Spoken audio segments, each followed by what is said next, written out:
अस्सलाम वालेकुम, मैं हूं शाहजेब अहमद। बजट की स्पेशल ट्रांसमिशन के साथ हाजिर हूं। वज़ीर आज़म की ज़ेर सदारत कौमी इक़्तिसादी काउंसिल का इजलास अब हो चुका है। अहम मुआशी अहदाफ की मंजूरी भी दी जा चुकी है। आइंदा माली साल के लिए सालाना तरक्याती प्रोग्राम पर वफाक और सूबों में इत्तफाक राय भी तय पा गया है। वफाकी तरक्याती बजट 1126 से कम करके 1000 अरब कर दिया गया है। फिर वफाक माली गुंजाइश पैदा करने के लिए पीपल्स पार्टी और सूबों से अपनी बात मनवाने में भी कामयाब हो ही गई है। NFC फार्मूले पर अगर बात की जाए तो उसकी नजरसानी के बजाय मुतबादिल स्ट्रेटजी अपनाई गई। NFC अवार्ड का मौजूदा फार्मूला बरकरार रखा जाएगा। चारों सूबे मिलकर विफाक को 1200 अरब रुपए से जायद की ग्रांट फराहम करेंगे। मजीद फिस्कल स्पेस पैदा करने के लिए भी PSDP को महदूद किया गया है। 126 अरब की कटौती के बाद पब्लिक सेक्टर डेवलपमेंट प्रोग्राम 1000 अरब रुपए तक आ गया है। कौमी दिफा और अमन तरजीह करार दी गई है। सिर्फ दिफा और दाखिले के जो नए मंसूबे इसमें शामिल होंगे। तनख्वाहदार तबके की अगर बात की जाए तो उनकी कुछ सुनी गई है, ऐसा ही महसूस हो रहा है। हुकूमत नए बजट में 50 अरब रुपए तक रिलीफ देने पर गौर भी कर रही है। माहाना 1,83,000 से ज्यादा आमदन वाले अफराद को रिलीफ मिलने का इम्कान है। माहाना 2,67,000 रुपए तक आमदन पर इनकम टैक्स में 5% कमी की तजवीज़ भी दी गई है। इनकम टैक्स स्लैब की तादाद 6 से बढ़ाकर 8 करने पर भी मुशावरत जारी है। सालाना 1 करोड़ रुपए से जायद कमाने वालों पर आयद सरचार्ज खत्म करने पर भी इस वक्त गौर किया जा रहा है। दूसरी जानिब वफाकी हुकूमत का कर्जों पर इन्हिसार भी जारी है। एक साल के दौरान 9.3% इजाफा हुआ। अप्रैल तक मजमूई कर्ज 81,930 अरब रुपए पर पहुंच गया है। इसी हवाले से हम बात करेंगे आज के प्रोग्राम में। आज मुआशी इक्तसादी सर्वे भी जारी होना है। हमारे मेहमान भी हमें ज्वाइन कर चुके हैं, उनका तारुफ मैं कराता चलूँ। सबसे पहले हमें ज्वाइन एच मूसा साहब, चेयरमैन पाकिस्तान सोलर एसोसिएशन हैं, रिन्यूएबल एनर्जी एडवाइजर भी हैं, उनसे भी हम बात करेंगे। बहुत शुक्रिया वकास साहब हमें शो में ज्वाइन करने के लिए। साथ में डॉक्टर आफिया मलिक साहबा में ज्वाइन कर रही हैं, एनर्जी एक्सपर्ट हैं, सीनियर रिसर्च इकोनॉमिस्ट भी हैं। वकास एच मूसा साहब, पहले मैं आपकी जानिब आऊँगा। वकास साहब, क्योंकि हम हमेशा बात तो करते हैं, मैं आगाज़ यहीं से करता हूँ कि जो रिन्यूएबल एनर्जी एडवाइज़र आप ज़ाहिर हैं भी इस वक्त जो पाकिस्तान है उसमें जब भी हमारी बात होती है और ये इकोनॉमिस्ट हमारे साथ मौजूद होते हैं तो यही जिक्र होता है कि किस तरीके से हम रिन्यूएबल एनर्जी की तरफ जा सकते हैं। मुसलसल हम बात कर रहे हैं लेकिन जा नहीं पा रहे। सबसे पहले हम अगर इसकी वजूहात पर बात कर लें कि क्या वजूहात है कि अब तक इस पर हम शिफ्ट नहीं हो पा रहे। अस्सलाम वालेकुम, थैंक यू वेरी मच। इसमें अगर हम देखें तो एक आपका सवाल बड़ा अच्छा है कि रिन्यूएबल एनर्जी की तरफ हम जा रहे हैं और अब हम जा चुके हैं कि नहीं। मेरे तो इसमें पॉजिटिव राय होगी। मेरी राय ये है कि या मेरा अगर ओपिनियन आप लें तो इसमें यह है कि हम ऑलरेडी रिन्यूएबल एनर्जी में काफ़ी आगे बढ़ चुके हैं।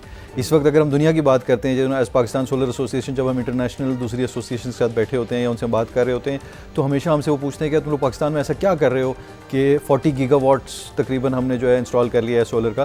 तो उस लिहाज से अगर देखा जाए तो हम इस राह पर चल चुके हैं, लेकिन ये अभी राह बड़ी तवील है और इसमें जो है आगे अभी रास्ते यानी अभी मंजिलें काफ़ी बाकी हैं। तो अब इसमें जो हमने सोचने की चीज़ है वो ये है, और एसोसिएशन की तरफ से जो मैसेज भी देते हैं गवर्नमेंट को वो ये देते हैं कि देखें, solar is not the problem, solar is part of the solution. अब ज़माना चेंज हो गया। अब ये जो मोबाइल का ज़माना है ख़त्म हो गया है। मोबाइल का ज़माना जिस तरह आया था, टेलीफोन का ज़माना ख़त्म हो गया था, इसी तरह जो एक पुराना निज़ाम है बिजली का, उसका ज़माना ख़त्म हो गया है। और अब जो है आपने ये देखना है कि सोलर को हम कैसे इनकॉर्पोरेट कर सकते हैं कॉस्ट सेविंग के लिए और अपनी रेजिलियंस के लिए। और सबसे इंपॉर्टेंट चीज़ जो इसमें है ना वो यही है कि देखें, सोलर आपको इंडिपेंडेंस देता है। अभी पिछले 3-4 महीने से तो हम इसको बड़ा इसका एक प्रैक्टिकल तजुर्बा देख रहे हैं कि जिस तरह से पाकिस्तान में जो हमें नज़र आया है इम्पैक्ट, ये जो गल्फ़ क्राइसिस हुई है, जो ईरान अमेरिका वॉर हुई है, उसमें जो आसपास के एशिया के ममालिक हैं, आप इंडिया ले लें, आप बांग्लादेश ले लें, आप मलेशिया ले लें, आप फ़िलीपींस ले लें, उसमें जिस तरह की डिस्टर्बेंस हुई है, पाकिस्तान में भी ज़ाहिर डिस्टर्बेंस तो हुई है, लेकिन बतदरीज बेहतर सिचुएशन है हमारे पास। या हमारे पास एक इंडिपेंडेंस है। इंडिपेंडेंस क्यों है? क्योंकि हमने सोलर इतना ज़्यादा लगाया हुआ है। तो अब हमने जो चॉइस करनी है ना, जो एक आप समझ लें हम एक फॉग रोड पे खड़े हुए हैं, वो ये है कि हम इस इंडिपेंडेंस को बढ़ाना चाहते हैं या हम बैक टू प्रीवियस जाना चाहते हैं। इस पे टैक्स बढ़ाया जा रहा है, जो सोलर पैनल्स की बात हो रही थी, या उसकी फिर बाद में तरदीद भी आ गई थी, लेकिन इस वक्त क्या सिचुएशन है? सर, इस पे जो हम इस वक्त अगर बात करते हैं, जो हमें नज़र आ रहा है, जो हमारी बातचीत चल रही है, मुझे लगता है कि हमारी गवर्नमेंट को बिल्कुल इदराक है कि इससे सोलर से हमें फ़ायदा हो रहा है और सोलर को जो है टैक्स से बचाने की कोशिश की जा रही है। लेकिन टैक्स का जो एक प्रोसेस है वो एक ज़ाहिर कॉम्प्लिकेटेड प्रोसेस होता है, उसमें सिर्फ एक चीज़ नहीं होती, बहुत सारी चीज़ों को देखना होता है। तो अभी तक जो नज़र आ रहा है वो तो यही है कि गवर्नमेंट चाह रही है कि टैक्स ना लगाया जाए सोलर पैनल्स पे, सोलर पे टैक्स बढ़ाया ना जाए। अगर आप एसोसिएशन से पूछें तो हम तो कहते हैं कि टैक्स को ख़त्म कर देना चाहिए, सोलर खासकर GST को ख़त्म कर देना चाहिए, क्योंकि GST एक कंजम्पशन टैक्स है। देखें, आप कोई चीज़ अगर महंगी करते हैं, टैक्स लगता है तो चीज़ महंगी हो जाती है। कोई चीज़ महंगी होती है तो ख़ुद ब खुद उसकी डिमांड कम हो जाती है या उसकी लोगों की रसाई कम हो जाती है उस तक। तो अगर लोग सोलर कम लगाएंगे तो उससे तो हमें नुकसान होगा ना। इस साल शायद पैसे आ जाएंगे कुछ, लेकिन लॉन्ग टर्म जो है वो हमें नुकसान इस होगा। डिस्कशन को हम आगे बढ़ाते हैं कि लोग भी इस वक्त कोशिश कर रहे हैं कि ऑफ ग्रिड रहा जाए, ऑन ग्रिड ना जाया जाए। हमें ज्वाइन कर चुके हैं साबिक डायरेक्टर पाकिस्तान स्टॉक एक्सचेंज हैं जफर मोतीवाला साहब। बहुत शुक्रिया जफर साहब हमें ज्वाइन करने के लिए। आपको भी शामिल गुफ्तगू करें। जफर साहब, जिस तरीके से हम स्टॉक मार्केट की परफॉर्मेंस देखते आए हैं पिछले चंद माह में, फिर ज़ाहिर है ग्लोबल शॉक आया। हमने जो इस वक्त ईरान अमेरिका की वॉर की वजह से वो ग्लोबल शॉक भी देखा, उसका मार्केट में भी जो रुझान है वो हम देखते हैं, कभी मार्केट गिर जाती है फिर थोड़ी बहुत रिकवर होती है। इस वक्त पाकिस्तान स्टॉक मार्केट की क्या सूरत हाल है? मुझसे पूछ रहे हैं आप? जी जी जफर साहब। अच्छा जी, अभी तो गुमसुम सी है मार्केट, क्योंकि एक तो ये जंग खत्म ना होने का एक सिलसिला है, दूसरा फिर यहाँ पर इकोनॉमिक जो इंडिकेटर्स बता रही है गवर्नमेंट, वो भी हौसला शिकन है। कुछ अच्छी खबरें आई तो मार्केट बड़ी अच्छी होने शुरू हुई थी, जिसमें एक था कि सुपर टैक्स शायद हट जाएगा, तो इंडस्ट्री के लिए हट जाने का नहीं है, परसेंटेज वाइज थोड़ा कम किया जाएगा सिंबॉलिक वे से। तो उससे ये था कि एक नजर आता है कि कंटिन्यूएशन होगी। लेकिन जो इंटरेस्ट रेट बढ़ने का खतरा बढ़ गया है इन्फ्लेशन की वजह से, वो फिर डिम कर देता है।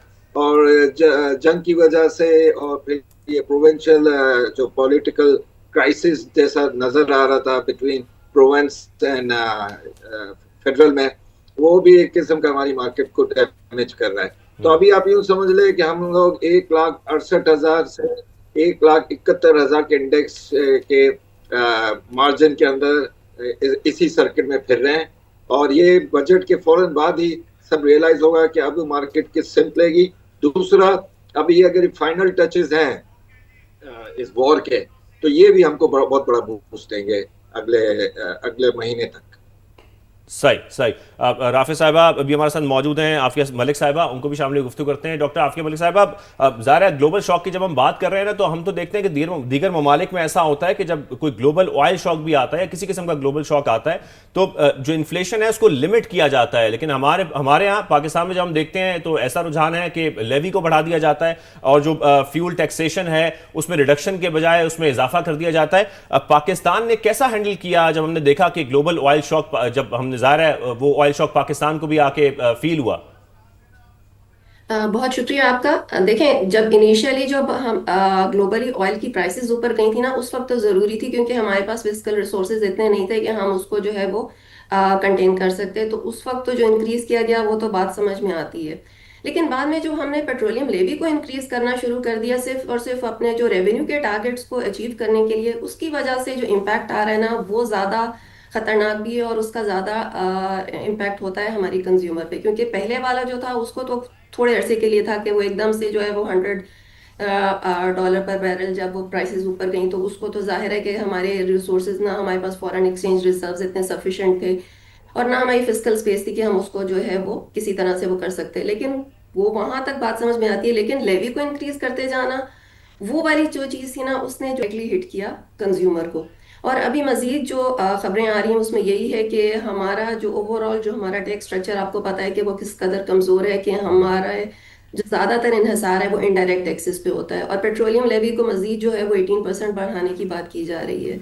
तो जब ऐसी सूरत हाल होगी तो जाहिर है उसका, और ये वाले जो टैक्सेस होते हैं ना, ये रिग्रेसिव टैक्सेस होते हैं, इनका सबसे ज़्यादा इम्पैक्ट जो होता है ना वो लोअर इनकम पे होता है, या लोअर मिडिल इनकम और मिडिल इनकम पे सबसे ज़्यादा इनका इम्पैक्ट आ रहा होता है। और वो किसी भी की तरह की सब्सिडी देने से जो है ना वो वाला इम्पैक्ट कम नहीं हो सकता। वो आपका सिर्फ पेट्रोलियम की प्राइसेस से सिर्फ ट्रांसपोर्ट कॉस्ट ऊपर नहीं जा रही, वो आपका ओवरऑल सप्लाई चेन की प्राइसेस ऊपर चली जाती हैं, उससे आती हैं उससे। तो ये जो है वो डायरेक्टली फिर वो इन्फ्लेशन को हिट करता है, और इन्फ्लेशन जब हिट होती है लेकिन आफिया साहिबा, आप समझती हैं कि ज़ाहिर है पहले एक 60 रुपीज़ का कैप हुआ करता था लेवी के ऊपर, फिर वो बढ़ाकर 70 रुपए कर दिया गया, फिर 2025 में से खत्म ही कर दिया गया। तो क्या इस वक्त हुकूमत को एक ज़ाहिर है एक लेवी का कैप तो होना चाहिए कि इससे ज़्यादा नहीं बढ़ाई जा सकती? बिल्कुल बिल्कुल कैप होना चाहिए कि इससे ज्यादा नहीं बढ़ाई जा सकती। क्योंकि अभी तो देखिए, अगर हम पिछले 10 साल का देखें ना, तो लेवी हमारी जो परसेंटेज इंक्रीज हमारी हुई है वो ऑलमोस्ट 800% हमने जो है ना पेट्रोलियम लेवी इंक्रीज की है। उसके मुकाबले में अगर हम अपने डायरेक्ट टैक्सेस को देखें तो उसकी जो इंक्रीज है ना वो सिर्फ 400% है। तो आप उसी से अंदाजा लगा लें कि हम, और ये सबसे आसान टैक्स होता है ना कि ये इसको कलेक्ट करना बहुत आसान है। तो इसलिए, लेकिन इस पे आपकी बात से मैं बिल्कुल एग्री करूंगी कि इसमें एक कैप की जरूरत है, क्योंकि इसका इम्पैक्ट डायरेक्टली जो है वो इकोनॉमी पे आ रहा है, कंज्यूमर पे आ रहा है, और उसके बाद वो इकोनॉमिक एक्टिविटीज पे उसका इम्पैक्ट आ रहा है। बिल्कुल। वकास साहब, मैं आपकी जानिब आऊँगा। आप जो सऊदी रिन्यूएबल एनर्जी है उसमें भी बहुत अपनी रिसर्च भी कर चुके हैं, काम भी कर चुके हैं। इस वक्त जो पाकिस्तान का पावर जनरेशन का प्रॉब्लम है वो तो ऐसा हमें दिखाई नहीं देता, पावर जनरेशन तो हो रही है, लेकिन जो इस वक्त हम देख रहे हैं कि हमारा जो बुनियादी मसला है वो क्या है कि क्या जनरेशन मिक्स का प्रॉब्लम है, क्या ट्रांसमिशन का इशू है, किस वजह से हमारे यहाँ बिजली महंगी है, आवाम को सस्ती हम नहीं दे पा रहे? अच्छा, इस सवाल को अगर हम देखते हैं ना तो इसको आप दो पार्ट्स में डिवाइड करते हैं। लेट्स से कि एक हमारा ओवरऑल जो मसला है वो क्या है। जो ओवरऑल हमारा मसला है वो ये है कि हमारी बिजली महंगी है। बिजली महंगी क्यों है? क्योंकि उसमें हमने मिक्स डिस्क्राइब किया हुआ है। जिस तरह से हमने उसको जिस मॉडल पे उसको लेके चल रहे हैं, उस मॉडल में जब कैपेसिटी बढ़ती, यानी जब यूजेज बढ़ती है, बल्कि ये सिर्फ पाकिस्तान का नहीं, मेरे ख्याल ये एक इलेक्ट्रिसिटी का निज़ाम का ही मसला है कि फिक्स्ड कॉस्ट जो है वो एक बड़ा पार्ट प्ले करती हैं। तो जितनी ज़्यादा आपकी कंजम्पशन होगी, आपकी फिक्स्ड कॉस्ट उतनी ज़्यादा डिवाइड हो जाएगी, तो उससे कॉस्ट कम आएगी। तो हमारा मसला ये है कि फिक्स्ड कॉस्ट, क्योंकि कंजम्पशन कम है, क्योंकि हमारी खपत कम है इलेक्ट्रिसिटी की, उसके बहुत सारे वजूहत हैं, तो उसमें जो है उसकी वजह से आपका जो है वो कॉस्ट बढ़ती है। अच्छा, और इसी सिस्टम के अंदर कुछ आप कहें सेकंड जो प्रॉब्लम है ना, वो आप कह सकते हैं कि वो है जिस जगह पे बिजली चाहिए होती है उस जगह पे उस टाइम पे नहीं पहुंच सकती। तो फॉर एग्जांपल अभी जो 2-3 महीने पहले मसले हुए थे जिसमें पंजाब में हमें लोड शेडिंग काफ़ी ज़्यादा हो रही थी, उस टाइम पे सिंध में हमारे पास एक्सेस कैपेसिटी थी। यानी कि कैपेसिटी फेलियर नहीं है, ये हमारा पॉलिसी फेलियर है, हम ये कह सकते हैं। आप कह सकते हैं प्लानिंग फेलियर कह सकते हैं, पॉलिसी फेलियर कह सकते हैं। इसको अगर सोलर के कॉन्टेक्स्ट में देखते हैं तो खासकर ये ज़्यादा स्टार्क हो जाता है, क्योंकि सोलर में न सिर्फ ये कि जोग्राफिकल मसला आ जाता है, एक और मसला आ जाता है सुबह और शाम का। सूरज सुबह के टाइम पे है, दिन के टाइम पे, शाम के टाइम पे हमारी कंजम्पशन है। तो इस इलेक्ट्रिसिटी को सुबह से लेकर रात तक किस तरह लेके जाना है, तो इस पे मेरा ख्याल है कि आप कह सकते हैं कि कुछ काम हो रहा है, लेकिन मेरा ख्याल है कि वो जिस स्पेस पे काम हो रहा है, जिस स्पीड पे काम हो रहा है, उसको बहुत ज़्यादा बढ़ाने की ज़रूरत है और उसमें जिद्दत लाने की ज़रूरत है। हमने थिंकिंग अपनी न्यू ईरा के हिसाब से करनी है। जिस तरह से मैंने पहले कहा था कि अब हम एक न्यू ईरा में आ गए। ये अब फॉसिल फ्यूल्स का निज़ाम जो है, या फॉसिल फ्यूल्स का ईरा ख़त्म होकर अब हम रिन्यूएबल ईरा की तरफ आ गए हैं। और इस ईरा की तरफ आते हुए अल्हम्दुलिल्लाह पाकिस्तान उस लिहाज से बहुत आगे है कि ट्रांसमिशन यानी जो ट्रांजिशन है, इसके अंदर हमने बहुत ज़्यादा सोलर लगाया है और इसमें सबसे ज़्यादा सोलर आवाम ने लगाया है। सबसे अच्छी चीज़ मैं खासकर जैसे मैं सऊदी अरेबिया और दूसरे ममालिक में जब हम स्टडी करते हैं या उनको देखते हैं, तो उधर जो बिजली का निज़ाम है, ये जो सोलर का निज़ाम है, वो आ रहा है ज़्यादातर ग्रिड लेवल पे, समझ लें IPPs की तरह के मॉडल पे ही आ रहा है। लेकिन पाकिस्तान में जो एक ख़ास फ़र्क है बाकी दुनिया से, और जिसकी वजह से सारी दुनिया हमारी तरफ देख भी रही है, वो ये है कि हमारे यहाँ ये एक ग्रास रूट लेवल पे सोलर लगाया जा रहा है। किसान लगा रहा है, जो है आपका घर वाले लगा रहे हैं, स्कूल वाले लगा रहे हैं, मॉल्स वाले लगा रहे हैं। तो इंडिविजुअल्स ये फैसला कर रहे हैं, पैसे भी अपने लगा रहे हैं। जियोग्राफिकल कंडीशंस की बात भी की, तो क्या हमें इस पर भी अब सोचना चाहिए? हम इंडस्ट्री को सस्ती बिजली नहीं दे पा रहे, क्रॉस सब्सिडी कम करने की कोशिश भी की गई, उसके बावजूद हम लोग कंपैटिटिव नहीं है अगर रीजन में देखा जाए। तो क्या आपको ये भी लगता है कि इस पर भी अब सोचना चाहिए कि ज़ाहिर है कि हम अगर ये देखें कि इंडस्ट्रीज को जो हमारी सदर्न साइड है वहां पर ही लगाया जाए, अगर वहां पर सस्ती बिजली पैदा हो रही है तो हमें क्या जरूरत है कि हम पंजाब में इंडस्ट्रीज लगाएं, उसके बाद यहां से फिर उसके जो चार्जेस हैं वो बढ़ जाते हैं। तो इस पर भी कुछ प्लानिंग अब करनी चाहिए हुकूमत को। जी, मेरा ख्याल है देखिए ये एक ऐसी चीज़ है जो कि देखनी चाहिए, लेकिन ये तो लॉन्ग टर्म सोल्यूशन है जिसको आप आज तो इंडस्ट्री उठा के हम नहीं लेके जा सकते, लेकिन इसको देखना चाहिए और इस चीज़ को देखना चाहिए कि कोई ऐसी इंडस्ट्री जिसमें इंपोर्ट्स ओवरसीज से आ रहे हैं और इसके बाद आपने उसको प्रोसेसिंग करनी है, तो उसको किस साइड ऑफ द कंट्री पे होना चाहिए, वो एक चीज़ देखने की ज़रूरत है। लेकिन इससे पहले कुछ मेरे ख्याल है शॉर्ट टर्म सोल्यूशन है जिसको बड़ी जल्दी किया जा सकता है, जो कि कुछ आप कह सकते हैं कि उसको क्रिएटिव तरीके से देखने की ज़रूरत है। फॉर एग्जाम्पल, अब दिन के टाइम पे हमें सबको पता है कि मार्जिनल कॉस्ट ऑफ इलेक्ट्रिसिटी बहुत कम है। क्यों? क्योंकि सोलर से बहुत ज़्यादा इलेक्ट्रिसिटी आ रही है। और अब तो देखिए ना, नेट बिलिंग के जरिए जो है हुकूमत इवन सोलर की बिजली 8.5-9 रुपये में खरीद रही है, बल्कि इससे कम में उसको पड़ती है। तो इस बिजली को दिन के टाइम पे हम क्यों 50 रुपए की बेचें? इसको दिन के टाइम पे, और 50 रुपए क्योंकि टैक्सेस भी हम बहुत ज़्यादा लगाते हैं, इस चीज़ को भी देखने की ज़रूरत है कि सारे के सारे टैक्सेस आपने बिजली के बिल से ही लेने हैं। तो इन चीज़ों को अगर आप देखते हैं तो दिन के टाइम पे अगर टैरिफ को कम किया जाए, इस पर मेरा ख्याल है कुछ काम हो भी रहा है गवर्नमेंट की तरफ से, लेकिन मेरा ख्याल है ज़्यादा ज़रूरत है कि इस काम पे और लोगों को इन्वॉल्व किया जाए और लोगों से एक्सपर्ट ओपिनियन ली जाए। ये ना हो कि पॉलिसी आ जाए और बाद में सब उसका फीडबैक दे रहे हो कि ये पॉलिसी तो बेहतर नहीं है। तो हम लोग एज पाकिस्तान सोलर एसोसिएशन हम काम कर रहे हैं, हम जो है गवर्नमेंट को रिकमेंड कर रहे हैं कि आप सुबह 10 बजे से लेके दोपहर 2 या 3 बजे तक एक सुपर ऑफ पीक का टैरिफ स्लैब लेके आए जो कि तमाम कंज्यूमर्स के लिए हो। तो उसमें ये होगा कि जो आपको लो कॉस्ट ऑफ बिजली आ रही है, और क्योंकि हमें अक्सर लोग कहते हैं कि सोलर तो जो है वो साहिब सरवत लोगों ने लगाया है, तो मैं कहता हूँ कि भाई साहिब सरवत ने लगाया तो अच्छी बात है, उन्होंने इन्वेस्टमेंट की है। अब इसका फायदा आप सबको इस तरह पहुंचाएं कि दिन के टाइम पे बिजली का रेट सबके लिए कम कर दें, सिर्फ सोलर वाले के लिए कम कर दें, अगर नॉर्मल रेट सबके लिए कम कर दें, बिजली का रेट कम होना चाहिए आम कंज्यूमर के लिए भी, इंडस्ट्रीज के लिए। इससे डिमांड भी बढ़ेगी और वो जो हमारे दूसरे मसले आ रहे हैं वो भी सॉल्व होंगे। डॉक्टर आफिया साहिबा, जैसा कि ज़ाहिर है हम इस वक्त बात ये कर रहे हैं और वकास साहब ये फरमा भी रहे हैं कि इस वक्त हमें सस्ती बिजली प्रोवाइड करने की ज़रूरत है आवाम को। सारा टैक्स हम बिजली के थ्रू आवाम से इकट्ठा कर रहे हैं। क्या पॉसिबिलिटीज़ आपको लगती हैं या क्या ऐसा सॉल्यूशन है जो इस वक्त गवर्नमेंट को दिया जा सकता है कि तमाम स्टेक होल्डर्स को ऑन बोर्ड लिया जाए, एक्सपर्ट्स को ऑन बोर्ड लिया जाए और इस मसले का एटलीस्ट कोई शॉर्ट टर्म हल तो निकाला जाएगा, लॉन्ग टर्म हम नहीं भी निकाल पा रहे तो? जी बिल्कुल, मैं जो वकास साहब की बात है उससे एग्री करूंगी कि हमें जो है ना अपनी कंजम्पशन को इंक्रीज करना है और उसकी बेस्ट यही है कि हम अपना जो टैरिफ डिजाइन है उसको चेंज करें। हम उसमें डिफरेंट, आपने ज़रूरी तो नहीं कि एक ही रेट पे आपने सारा दिन बिजली प्रोवाइड करनी है। और दूसरी बात ये कि जो टैक्सेस बहुत ज़्यादा हैं उसको आप बिजली के दुनिया भर में अगर देखें ना तो इतने ठीक है, वो जो वेस्टर्न कंट्रीज है ना वहाँ पे इलेक्ट्रिसिटी के बिल्स में इतने टैक्सेस होते हैं, लेकिन बहुत सारी जो डेवलपिंग कंट्रीज है ना उन्होंने अपने इलेक्ट्रिसिटी के बिल्स में जो है ना इतने ज़्यादा टैक्सेस, ये जीएसटी जो है इतने हाई रेट पे नहीं रखा हुआ। तो आप कुछ ऐसा करें कि टैक्सेस को कम करें। उसके बाद अभी जो हम ये जो फ्यूल कॉस्ट सरचार्ज ले रहे हैं या जो डेट सर्विसिंग सरचार्ज जिसको हम बोलते हैं, उसको हम कुछ अरसे के लिए क्या हम ऑन होल्ड नहीं कर सकते, ताकि हम अपना जो रेट है ओवरऑल नेट जो हमारा बिजली का पर यूनिट रेट है उसको कम कर सकें, ताकि ज्यादा से ज्यादा उसकी कंजम्पशन बढ़ाई जाए। और जब कंजम्पशन बढ़ेगी तो वो कैपेसिटी पेमेंट्स का इशू ऑटोमेटिकली, जैसे वो अभी शुरू में इन्होंने भी बताया कि फिक्स्ड कॉस्ट कम हो जाएंगी। तो फोकस इस वक्त यही होना चाहिए और उस पर बिल्कुल सही कह रहे हैं कि इस पे बैठ के बात करे गवर्नमेंट, वो जो है वो साइलोस में बैठ के वो सोल्यूशन इसका ना तलाश करे, इस पर डीपर जाके इस पर डिस्कशंस हों और एक जो है वो कंसेंसस की बेसिस पे एक पॉलिसी लेकर आए कि रेट्स को किस तरह से कम किया जाए और मैक्सिमम हम अपनी जो इलेक्ट्रिसिटी की कंजम्पशन है उसको इंक्रीज करें, जिसका फायदा सबको हो, ना कि सिर्फ एक सेलेक्टेड ग्रुप को इसका फायदा हो। ठीक है जफर साहब, मैं अब आपसे ज़रा तज्जिया चाहता हूं क्योंकि अब ज़ाहिर है बजट आने वाला है, तकरीबन पेश हो जाएगा फ्राइडे को, अब तक जो इम्कानात हैं। लेकिन हम समझना ये चाह रहे हैं कि इन्हीं पॉलिसी मेकर्स का ये 5वां बजट है और इसी मुआशी टीम की अगर बात की जाए तो इनका 3रा बजट है, लेकिन हम लोग जो हमारी स्टेबलाइजेशन है उससे आगे नहीं बढ़ पा रहे हैं, हम ग्रोथ की तरफ नहीं जा पा रहे हैं, एफडीआई ला नहीं पा रहे हैं, इस वक्त इंडस्ट्रीज को उस तरीके से फैसिलिटेट नहीं कर पा रहे हैं। फिस्कल स्पेस पैदा करने की कोशिश इस बार की गई है, सूबों से उसमें मदद ली गई है, उनसे कुछ फंड विफाक ने हासिल करने की कोशिश की, उसमें वो कामयाब भी हो रहे हैं। आपको क्या लगता है कि इस बार कुछ किसी किस्म की हम ग्रोथ की तरफ जाने में कामयाब हो सकते हैं इस साल? देखिए बहुत मुश्किल लग रहा है हमें तो। एक तो इंटरनल स्क्वॉबलिंग जो कहते हैं ना, इंटरनल पॉलिटिकल जो सिचुएशन है वो उसने मारा है। फिर बजट में जितने टारगेट्स उन्होंने एम्बिशियस बहुत ज्यादा आगे रखे थे वो सब में गलत पड़ गए हैं।